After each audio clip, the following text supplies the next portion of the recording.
Hello student, welcome to YouTube study myself Dinesh Yadav. आज की इस वीडियो में यूपी बोर्ड क्लास 12 के बच्चों के लिए हिंदी का मोस्ट इंपॉर्टेंट गद्यांश लेकर आ चुके हैं और कंफर्म है कि बोर्ड एग्जाम में 100% पूछा जाएगा। 100% याद कर लीजिए इसको। देखिए, सबसे पहले मैं आपको चैप्टर बता देता हूँ, महत्वपूर्ण गद्यांश यानी कि मोस्ट इंपॉर्टेंट जो चैप्टर है, इसी चैप्टर में से आपका गद्यांश आने वाला है। और आज की इस वीडियो में देखिए मैं 2 गद्यांश सोल्यूशन कराने वाला हूँ, वो भी आपको बताएंगे कैसे सॉल्व करना है। तो वीडियो काफी इंपॉर्टेंट है, अंत तक बस देखते रहिए।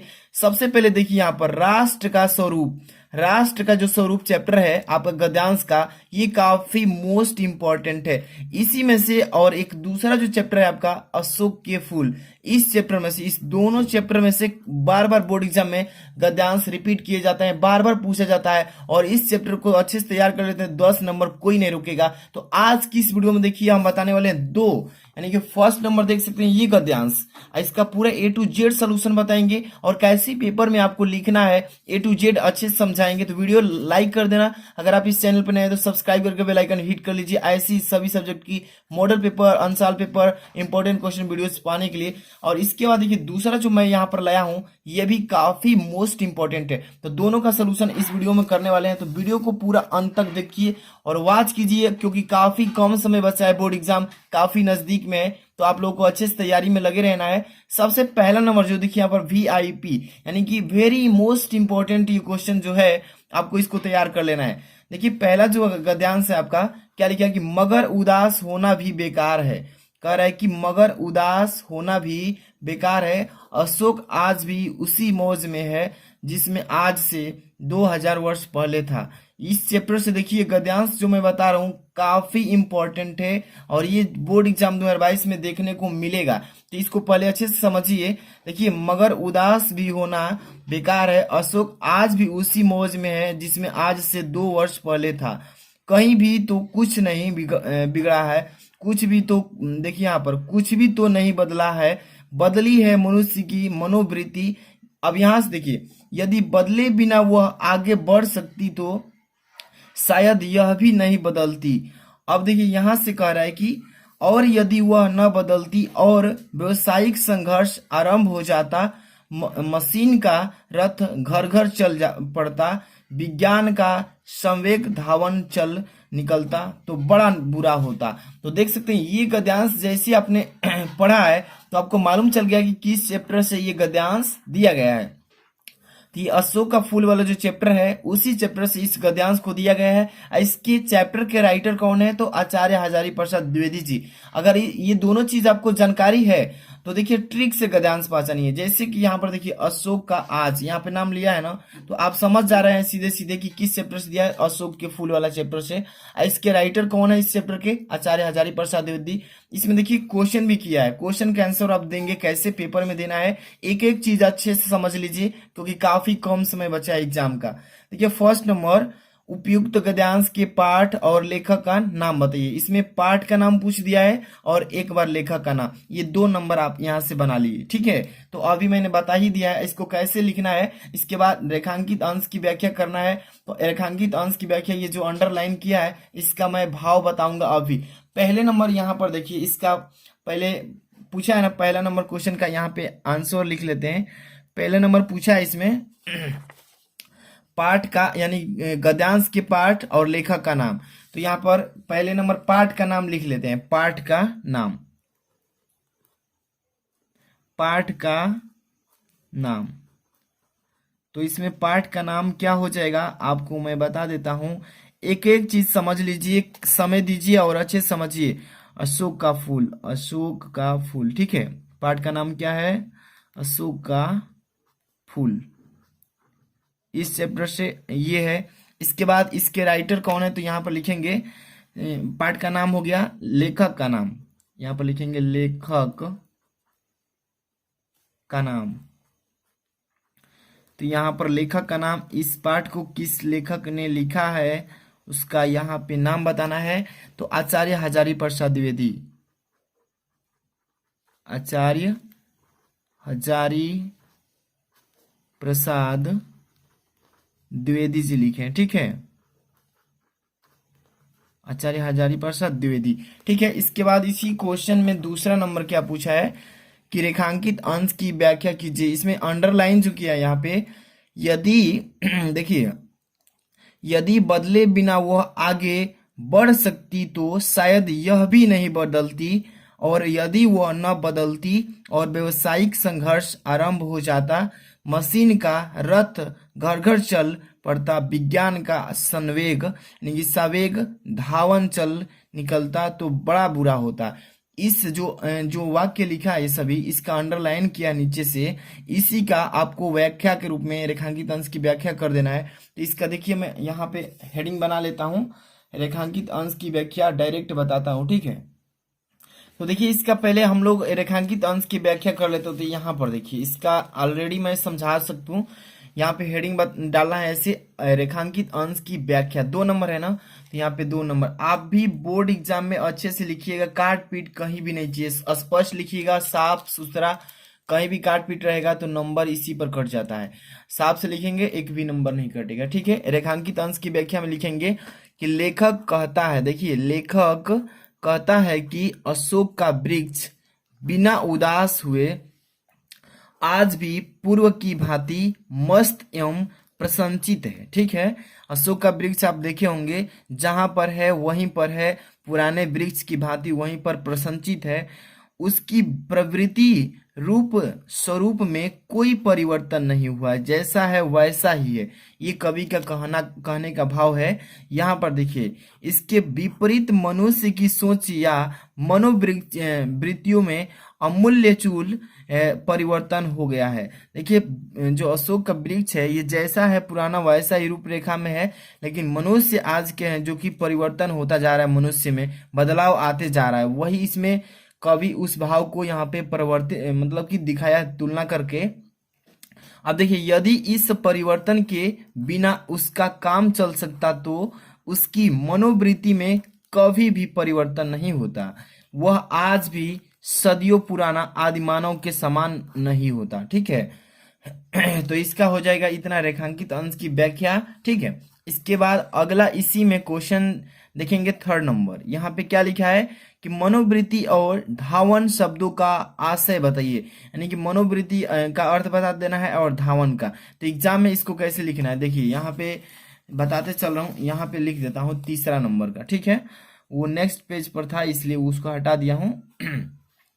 तो यहाँ पे इसका आंसर भी लिख लेंगे। यहाँ पे सबसे पहले लिख लेंगे मनोवृत्ति का आशय, ठीक है। मनोवृत्ति का आशय, मनोवृत्ति का आशय मतलब होता है मतलब, इसका मतलब बता देना है, ठीक है। तो देखिए इसमें लिख दें व्यक्ति के सोचने का तरीका, व्यक्ति के सोचने का तरीका, सोचने का तरीका, व्यक्ति के सोचने का तरीका। अब देखिए जो परिवर्तन कर देता है तरीका, और पहले लिख ले तरीका, और उसकी सोच, उसकी सोच में परिवर्तन, में परिवर्तन से है, से है। अब एक इसी में और पूछा है ना कि धावन का आशय का मतलब पूछा है, धावन का। ये तो मनोवृत्ति का हो गया। अब धावन का, तो यहाँ पर लिख देंगे धावन का आशय, धावन, धावन यहाँ पर लिख देंगे का आशय, इसका मतलब बताना है। धावन का मतलब दौड़ना, धावन मतलब दौड़ना, या अथवा भी बता सकते हैं, अथवा, ठीक है। तीव्र गति से, तीव्र गति से चलना, से चलना हो गया। ये हो गया क्वेश्चन का आंसर। इसके बाद अगला क्वेश्चन देखेंगे, इसमें 4 नंबर। यहाँ पे क्या लिखा है 4 नंबर, अशोक आज भी उसी मौज में क्यों है। इसमें प्रश्न पूछा है कि अशोक आज भी उसी मौज में क्यों है। तो इसका आंसर 4 नंबर का देखिए यहाँ पे लिख देता हूँ। 4 नंबर बोर्ड एग्जाम में आपको अच्छे से लिखना है, एक भी नंबर नहीं कटना है। तो लेखक के अनुसार, मतलब लेखक कहता है अशोक का वृक्ष, अशोक का वृक्ष, अशोक का वृक्ष आज भी, आज भी ठीक है ना, मौज में है, मौज में है, जिसमें जिसमें वह हजारों वर्षों पूर्व, चाहे वर्ष पूर्व था। अब देखिए इसका कारण, इसका कारण यह है कि वह उदास होकर नहीं रहना चाहता। ठीक है, इतना लिख देंगे, हो जाएगा इसका कंप्लीट। उदास होकर रहना नहीं चाहता। इसके बाद इसमें अगला क्वेश्चन है 5 नंबर। देखिए क्या पूछा है कि लेखक अनुसार किसमें परिवर्तन हुआ है। लेखक के अनुसार किसमें परिवर्तन, लेखक के अनुसार मनुष्य में परिवर्तन हुआ है। यहाँ पे लिख देंगे 4 के बाद 5वां नंबर क्वेश्चन। ठीक है, यहाँ पे लिख लेते हैं कि लेखक के अनुसार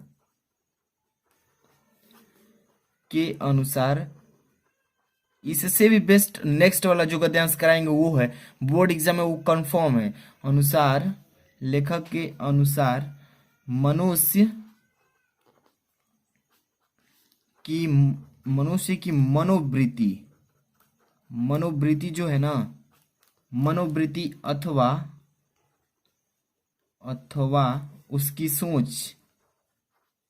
सोच में परिवर्तन हुआ है। हो गया। ये गद्यांश में जितने भी क्वेश्चंस थे ना, मैं गद्यांश जो ये कराया हूं काफी इंपॉर्टेंट है। देख सकते हैं, इसको अच्छे से आप स्क्रीनशॉट ले लीजिए ताकि आपको बोर्ड एग्जाम में कहीं भी डाउट ना हो। इसको अच्छे से तैयार कर लीजिए। वीडियो को 1 बार 2 बार जरूर देखिएगा। अब इसके बाद नेक्स्ट वाला जो गद्यांश है उसको देखने वाले हैं। ठीक है, ये गद्यांश अब यहाँ से देखेंगे। नेक्स्ट गद्यांश यहाँ पे देखिए, VIP नंबर 2। ये क्वेश्चन वेरी इंपॉर्टेंट है। अब इसको पढ़ेंगे कि किस चैप्टर से ये गद्यांश दिया गया है। चलिए इसको पढ़ते हैं पहले कि किस चैप्टर से दिया गया है। देखिए, राष्ट्र का तीसरा अंग जन की संस्कृति है। मनुष्यों ने युगों में जिस सभ्यता का निर्माण किया है वही उसके जीवन की श्वास प्रवास है। बिना संस्कृति के जन की कल्पना कमबद्ध मात्र है। संस्कृति की जन मस्तिष्क है। संस्कृति के विकास और अभ्युदय के द्वारा ही राष्ट्र की वृद्धि है। राष्ट्र के समग्र रूप में भूमि और जन के साथ साथ जन की संस्कृति का महत्वपूर्ण स्थान है। यदि भूमि और इसके बाद थोड़ा बड़ा सा है तो डॉट डॉट करके प्रकाश की संज्ञा संस्कृत है। तो ये गद्यांश जो आपने पढ़ा है, आपको जो भी बच्चे अच्छे से पढ़ाई कर रहे हैं, बोर्ड एग्जाम पर ज्यादा सा फोकस कर रहे हैं, वो इस गद्यांश को देखते ही ट्रिक से समझ जाएंगे किस चैप्टर से है। आप भी कमेंट करके बता सकते हैं गद्यांश नंबर 2 किस चैप्टर से है। देखिए आपको ट्रिक बताता हूँ। देखिए पहले ही गद्यांश में पहले ही या कहीं ना कहीं तो उस चैप्टर का अंश जरूर डाला होगा। जैसे कि राष्ट्र लिखा है, राष्ट्र का तीसरा अंग, तो ये राष्ट्र का स्वरूप जो चैप्टर है उसी चैप्टर से इस गद्यांश को उठाया है। समझ में आ गया ना। और राष्ट्र के स्वरूप चैप्टर को कौन लिखे हैं, तो डॉक्टर वासुदेव शरण अग्रवाल जी। तो 2 नंबर कंफर्म कर लिए आप। चलिए क्वेश्चन पढ़ते हैं क्या क्या पूछा है इसमें। उपयुक्त गद्यांश के पाठ और लेखक का नाम तो बता ही दिया, 2 नंबर क्लियर। रेखांकित अंश की व्याख्या अभी बताते हैं। तो ये रेखांकित अंश यहाँ से जो अंडरलाइन किया है इसका अर्थ हम बताएंगे, अभी बताएंगे अंत तक। बस देखिए एग्जाम काफी कम समय है, एक एक क्वेश्चन आप फोकस करके पढ़िए। राष्ट्र के समग्र में भूमि और जन के साथ साथ जिसका महत्वपूर्ण स्थान है। कब राष्ट्र का लोप समझना चाहिए और यहाँ पर राष्ट्र की वृद्धि कैसे संभव है। चलिए सबसे पहला नंबर जो क्वेश्चन है इसका यहाँ पे उत्तर लिखते हैं, पहला नंबर का। ठीक है, एक एक चीज समझते चलना है। पहले नंबर तो पाठ का नाम लिखेंगे, पाठ का नाम, पाठ का नाम हेडिंग बना दीजिए इसको, पाठ का नाम। अब एक बार पाठ का नाम हो गया ना, अब लेखक का नाम लिख देते हैं, लेखक का नाम, लेखक का नाम। यहाँ पे हेडिंग इसका भी बना लीजिए, पाठ का नाम, लेखक का नाम। अब दोनों का आंसर लिख दीजिए। ये जो गद्यांश है 21 पाठ से, तो राष्ट्र का स्वरूप वाला, राष्ट्र का स्वरूप, राष्ट्र का स्वरूप चैप्टर से। इसको कौन लिखे हैं? तो डॉक्टर वासुदेव शरण अग्रवाल, वासुदेव शरण अग्रवाल जी लिखे हैं, अग्रवाल। ठीक है, तो ये 2 नंबर का आपने काम कर लिया। इसके बाद इसी में क्वेश्चन लिखा है रेखांकित अंश की व्याख्या। यहां पर देखिए लिखा है, यहां से अंडरलाइन कि बिना संस्कृत के जन की कल्पना कमबद्ध मात्र है, संस्कृत ही जन मस्तिष्क है, संस्कृत के विकास और अभ्युदय के द्वारा ही राष्ट्र की वृद्धि है। यहां तक अंडरलाइन किया है। इस अंडरलाइन जो किया है इसका भाव रेखांकित अंश के रूप में व्याख्या करके देना है। एग्जाम में पूछेगा तो कैसे लिखना है। देखिए सबसे पहले तो मैं यहाँ पे आपको बता देता हूँ रेखांकित अंश की व्याख्या, समझ लीजिए अभी तुरंत याद भी कर लेना है। यहाँ पे सबसे पहले रेखांकित अंश की व्याख्या, स्पष्ट साफ और स्वच्छ सुंदर लिखेंगे तो एक भी नंबर नहीं कटेगा।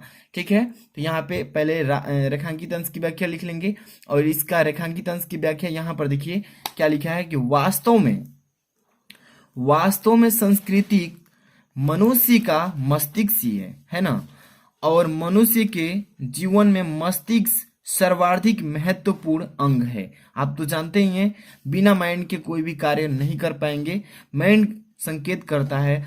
अब देखिए, क्योंकि मानव शरीर का संचालन जो है, संचालन और नियंत्रण उसी से होता है। मैंने अभी बताया, संचालन जो है हमारा दिमाग ही करता है, नियंत्रण भी हमारा दिमागी का कार्य करता है। अब देखिए, जिस प्रकार से मस्तिष्क में रहित धड़ धड़ मतलब सिर, रहित धड़ को व्यक्ति नहीं कहा जा सकता, अर्थात मतलब जो शरीर में धड़ है हमारा उसको व्यक्ति नहीं कह सकते हैं, अर्थात मस्तिष्क के बिना भी मानव जीवन की कल्पना नहीं की जा सकती है। ठीक है, इसीलिए संस्कृत के विकास और उसकी उन्नति में ही किसी राष्ट्र का विकास, उन्नति और समृद्धि निहित है, यानी कि उसमें मिला जुला हुआ है। तो इतना लिख देंगे इसका रेखांकित अंश की व्याख्या, तो कंप्लीट हो जाएगा इसका पूरा वाक्य। ठीक है, अंडरलाइन जितने में किया है इसका भाव यहाँ पे कंप्लीट हो जाएगा। अब इसके बाद हम आगे वाला क्वेश्चन को देखेंगे। क्या लिखा है, राष्ट्र के समग्र में भूमि और जन के साथ साथ विकास किसका महत्वपूर्ण स्थान है, यही पूछा है ना। तो तीसरा का यहाँ पे लिख देते हैं। देखिए, आप एक एक क्वेश्चन को तैयार कर लीजिए, एक भी क्वेश्चन छूटना नहीं चाहिए। 3 नंबर क्वेश्चन का आंसर लिखते हैं। देखिए, राष्ट्र के समग्र रूप में, राष्ट्र के समग्र रूप में, समग्र यहाँ पे समग्र यहाँ पर है, समग्र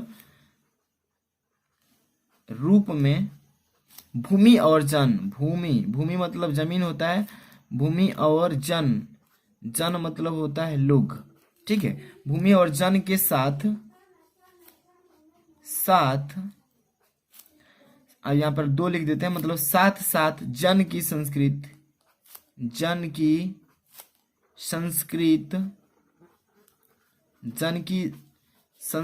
का महत्वपूर्ण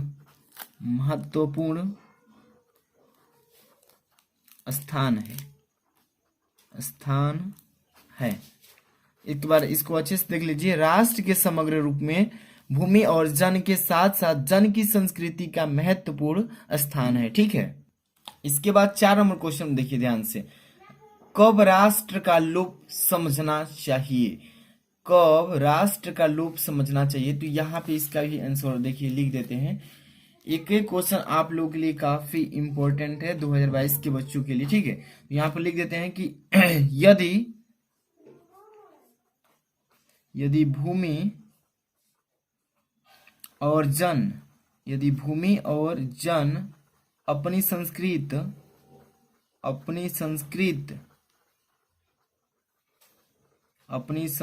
से विरहित कर दिए जाए तो राष्ट्र का लोप समझना चाहिए।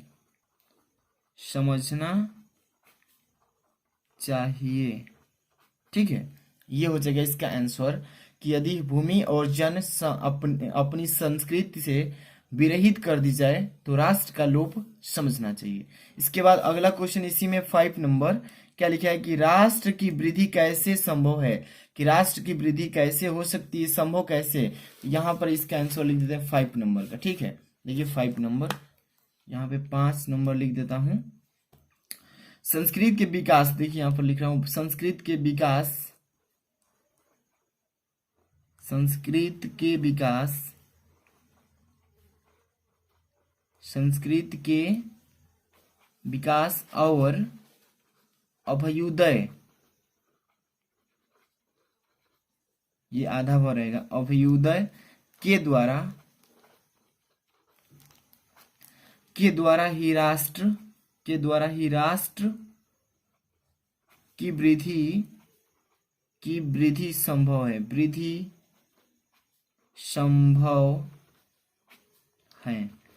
तो देखिए इसमें 5 क्वेश्चंस थे इस गद्यांश में। ये जो गद्यांश पढ़े हैं आप राष्ट्र का स्वरूप वाला चैप्टर से, डॉक्टर वासुदेव सर जी ने लिखा है इसको। इसमें 5 क्वेश्चन है, पांचों का अच्छे से आंसर आप याद कर लीजिएगा। वीडियो को पसंद आई तो लाइक कर देना, शेयर कर देना दोस्तों में, शेयर करने से उसको भी हेल्प मिलेगा। और चैनल पर नए तो सब्सक्राइब करके बेल आइकन हिट कीजिए ताकि कोई भी वीडियो मिस ना हो। इसके लिए देखिए इसमें 2 जो गद्यांश मैंने बताया है काफी इंपॉर्टेंट है। ठीक है, इसके बाद मैं और भी 2 मोस्ट गद्यांश और पद्यांश की वीडियो बनाया हूँ, काफी बच्चे देख चुके हैं। तो वीडियो के डिस्क्रिप्शन जाकर के चेक कीजिए और टेलीग्राम ज्वाइन कर लीजिए। वीडियो के डिस्क्रिप्शन में लिंक दिया हूँ, वहां पर टेलीग्राम ज्वाइन करने से क्या फायदा होगा कि जितने में चीजें मैं पढ़ा रहा हूँ इसका वहां पे PDF सेंड कर दूंगा, आसानी से आप ले लेंगे, तैयारी अच्छी करते रहेंगे। और आज की इस वीडियो को लाइक शेयर जरूर कर देना। मिलते हैं नेक्स्ट वीडियो में। Thanks for watching.